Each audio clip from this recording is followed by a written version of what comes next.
So what is going on, guys? Redox here, and I know I've changed it up a lot. There's a green screen and there's proper video lighting. So that's the reason why I've not been posting a lot. Okay, so let's directly go to today's video because I don't want to lengthen this at all.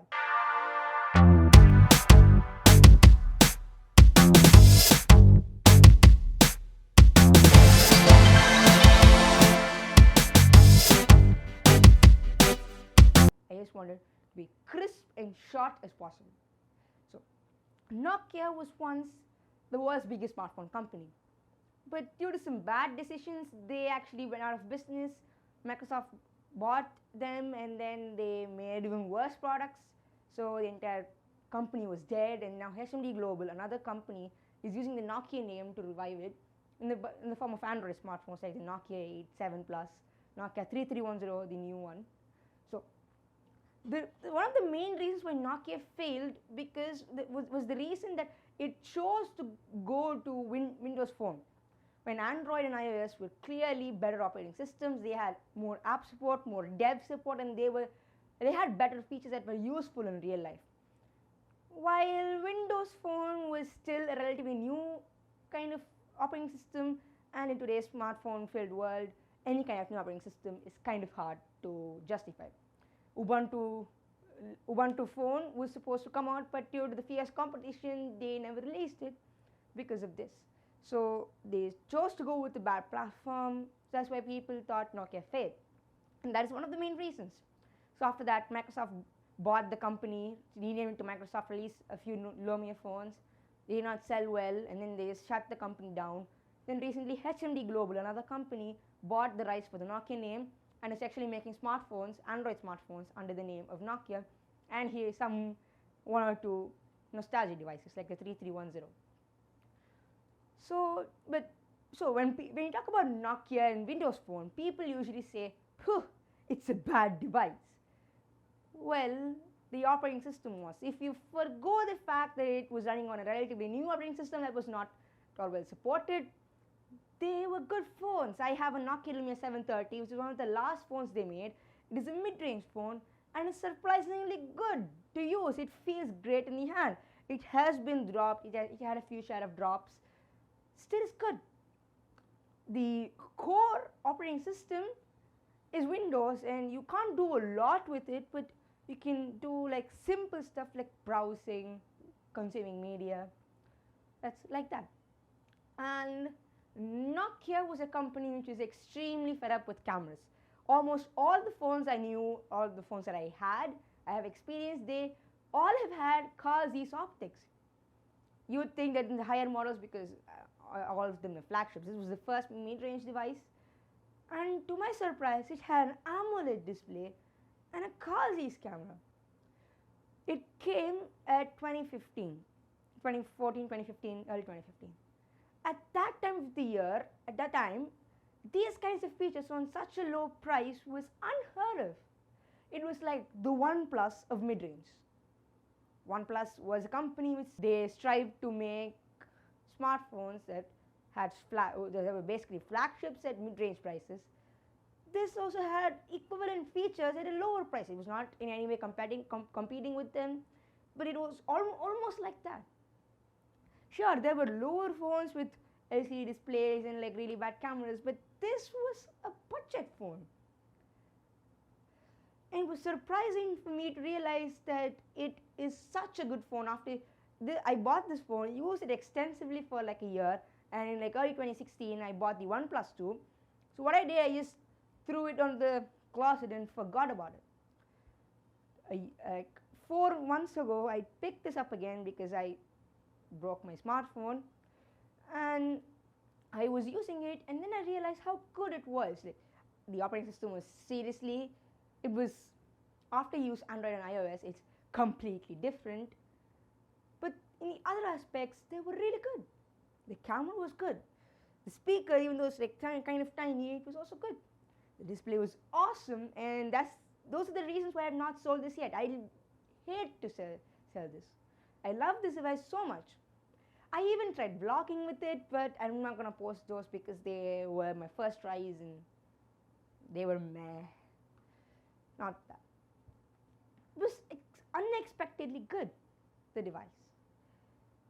You can do a lot, like consuming media, as I said, and there are still some here drawbacks. There are no major updates scheduled for this, but 2 days, 3 days ago, it received a security update. Those are still rolling out. So this is still a fairly secure device.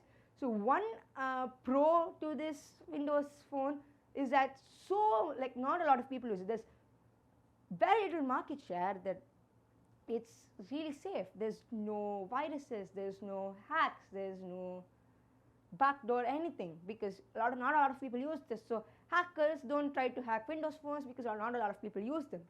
They usually try to hack iOS and Android phones because they are widely popular, and well, you can get a lot of profit with them because there is a lot of smartphones. In considering the fairly budget specs and the plasticky build quality, and yeah, it broke. That's a different story. I'll tell you in the main part. Considering that, it's still kind of snappy today and it still works. It has been dropped in the corners a lot, and the corners, they are not rectangular anymore. There's a few scratches on the front camera and a little bit on the rear camera, but it doesn't show up on photographs.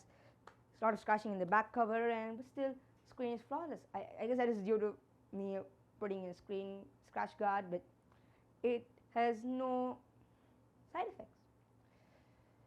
It's still a good phone, and one feature I'd like to point out with this, it is a headphone jack. Something that even a $1,000 phone doesn't have today. Look at how viable is a Windows Phone device in 2018, and yeah, let's go on with the video. So let's look at how good it is. So let's look at a first use case. Let's say web browsing. Okay, now it uses Edge, a web browser that is designed for Windows 10, and actually this phone was not designed to be running Windows 10. Actually, you didn't get an update. You had to manually do that.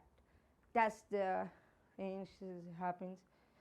So, okay, you can go to Google, browse, yeah. You can go to Google, browse anything you want. It's just kind of slow. Even though it's on Wi-Fi, it's kind of slow, and let's just go to speed test. Yeah. And before doing anything, I see this is a problem. Okay. So it says download the app. I go to the store, then you realize you don't have a lot of apps there. You don't have a lot of them at all.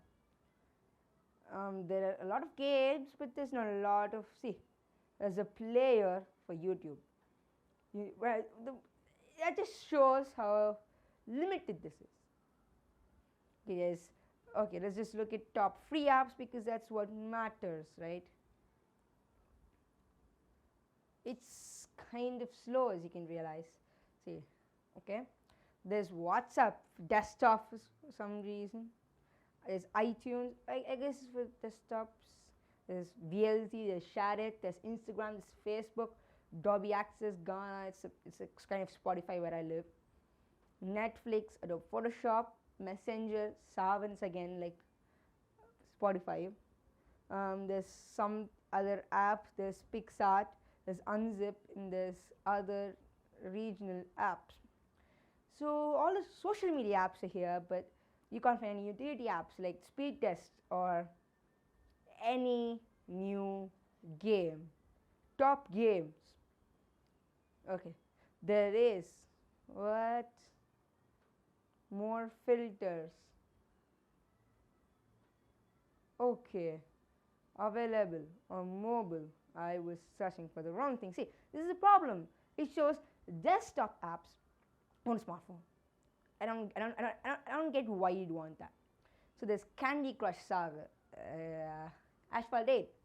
There's some game called Cooking Fever. Again, Candy Crush Soda Saga. Something called Big Business Deluxe, and There's Minecraft for Windows 10, but I don't. Yeah, it's for Windows Phone. See, there are some Microsoft owned games like this Halo Assault, but they're not gonna run on this because this is fairly minimal hardware.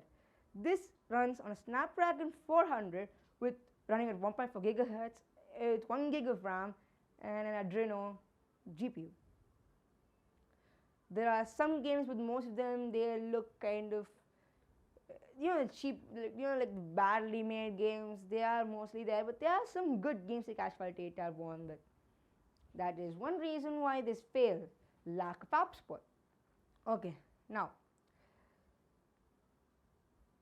the internet is severely limited. If you go to any website that uses any kind of apps, it's not gonna work. But still, the browser is good. I can go on. This is how you go onto YouTube. Let me just say screen rotation is enabled. So you individually to go through this, and there's no subtitles, there's no quality selection in videos. Let me just go on to like something like Windows C, and it's kind of small, so it's hard to type on Windows Phone. Okay, let's just view some random video and the audio. Yeah, there is no audio, and full screen. There is no quality settings. And if I were to view my video, let's just type. Yeah, as you can see, I've searched it up. So this is my video. Let me just view my review of it, not the unboxing. I don't want the unboxing. Yeah, one good thing is about this. Redox here, and I know I've been overdue with my Sony music player review. Is that the unboxing of that has got 5,000 views right now, and I had no choice but to make the speaker's kind of loud, but it's kind of warps frequencies at a very high volume level. And yeah, the good thing about this is two things: the camera and the display. Look at the green. It's from kind of a green screen, so you know that. Just look at the green on that. This is from a Samsung Galaxy S7 Edge, which also has an AMOLED display, but it costs 3 times more than this. I'll just snap a quick snap of myself. Let me just, yeah, this is a 6 megapixel camera. So let me just put a 2-second timer and like take a photo of me. I guess it did. Yeah, great. The moment I point it downwards, it takes a photo.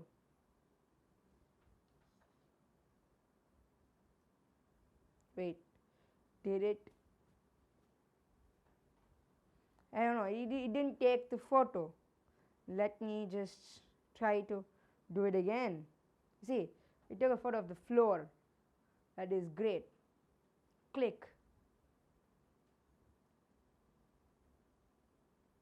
Yeah. Yes. The photo quality is good. And I'll just I'll insert some sample photographs here. And the display is great. So let me just do something like colors. Yeah, colors. Oh, yeah, I have great spelling ability. Yeah.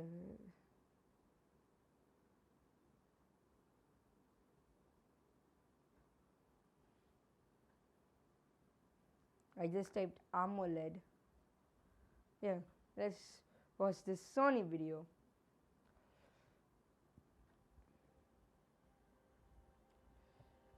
Let me put on auto brightness. It's already on auto brightness.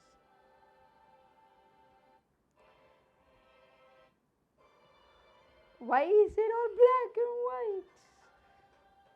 Look at the red. It's good. The definition is good. Even though it's a 720p display, 4.7 inch 720p display, it is AMOLED and is exceptionally good.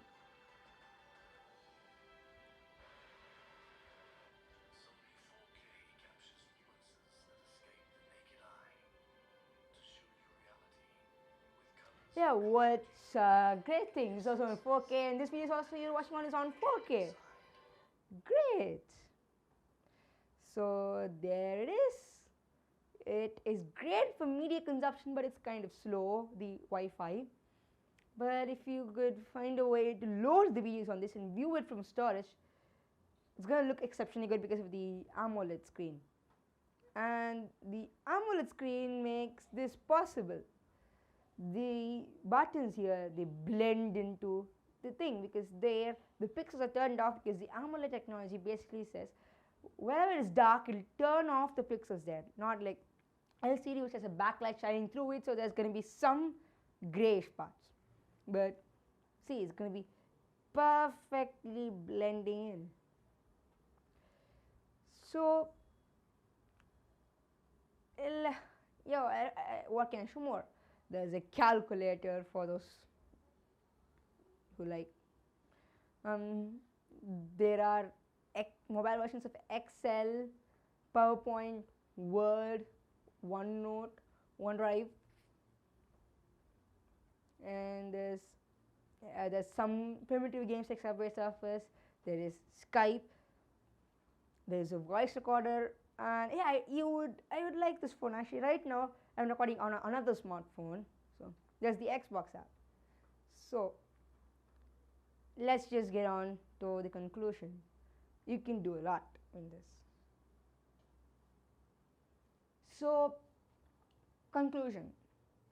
This device has some pros, some cons, and if you want to get into a new kind of experience, or you're fed up with Android and iOS, or you don't have anything else to do, your main device is broken, I guess, suggest this. But if you want to buy it used, don't. Windows Phone is almost dead. It has one foot in the grave, up to the knee,